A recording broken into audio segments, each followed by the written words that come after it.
Marami sa mga karanasan ni Jesus habang nagpapagaling siya ng mga sinasaniban ng masasamang espiritu at may mga masakit at mga may sakit. Sinasabi niya palagi na humayo ka, pinagaling ka ng iyong pananampalataya. Mapagpalang araw ng Martes sa inyong lahat mga kapatid. Nasa ika-30 na tayo sa buwan ng Enero. Isang araw na lang at matapos na ang buwan ng Enero at parang kailan lang nagsimula at patapos na.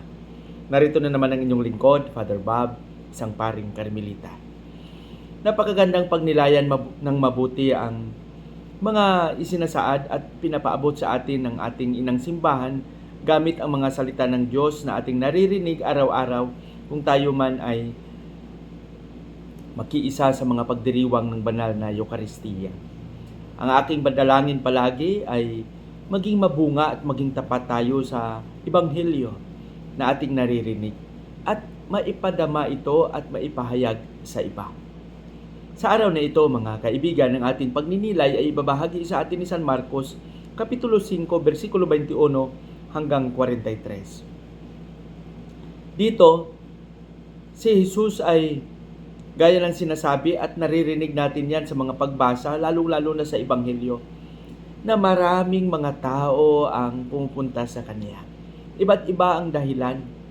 At marami dito, ang mga dahilan ay magpagaling ng kanilang mga karamdaman. Makinig ng mabuting balita na dala-dala ni Jesus na nagbibigay, nagdudulot sa kanila ng kalakasan, inspirasyon at pag-asa. Dito sa ating Ebanghelyo, pinagaling ni Jesus yung isang batang babae na sinaniban ng napakalubhang sakit. Alam naman natin na noong unang panahon, hindi moderno ang pamamaraan ng paggagamot at ang mga tao ay kung ano-ano na lang ang mga ginagamit at yung takbuhan nila is yung mga langis na pinapahid sa mga sugat, ang kanilang pananalig, ang kanilang pananampalataya. At kung ang sakit ay napakalubha, nagdudulot ito ng sobrang takot. At hindi maganda ang reputasyon, ang pananaw ng mga tao, ng ibang tao, sa mga tao, sa kapwa nilang tinapuan ng mga malulubhang sakit. Kaya nga, bukang bibig ni Jesus na palaging sinasabi, huwag kayong matakot, manalig kayo. Kaya dito sa karanasang ito ng pinagaling ni Jesus, ang may sakit sinabihan niya, pinagaling ka ng iyong pananampalataya. Mga kapatid, sa ating buhay, idalangin natin palagi sa Panginoon na dagdagan pa ang ating pananalig sa Kanya. Dahil minsan sa ating buhay, ang mga karanasan natin na hindi maganda ay siyang naging dahilan na minsan nanghihina tayo. Minsan nagkaroon tayo ng malaking pagdududa, kaguluhan sa ating isip. Di natin maunawaan kung ano ang mga nangyayari sa ating buhay. Ngunit, pinapalalahanan tayo palagi ni Jesus na huwag tayo bumitaw sa Kanya. Manalig tayo. Naalala ko lang bigla yung mga kapatid nating nagkaroon ng karamdaman,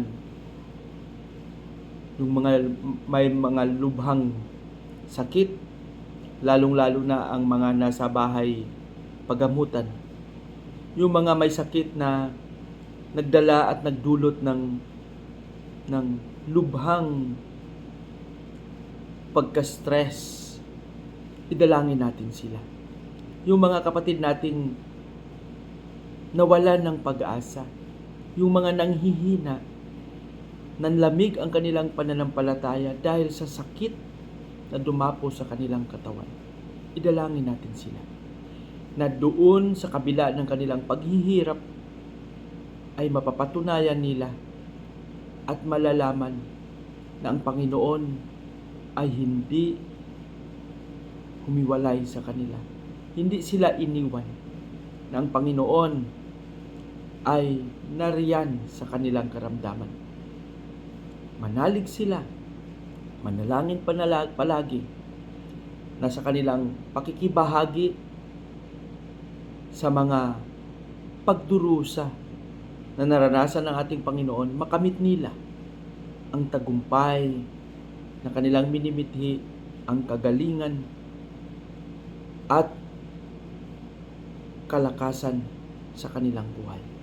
Isipin natin palagi, ang Panginoon ay narito sa atin. Pinapaalalahanan tayo, manalig ka at huwag matakot. Patnubayan nawa tayo ng Panginoon sa ating panalangin. Panginoong Hesus, turuan mo kaming magkaroon ng tapat na pananalig sa iyo.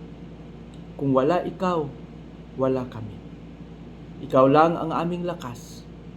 Ikaw ang aming buhay. Amen.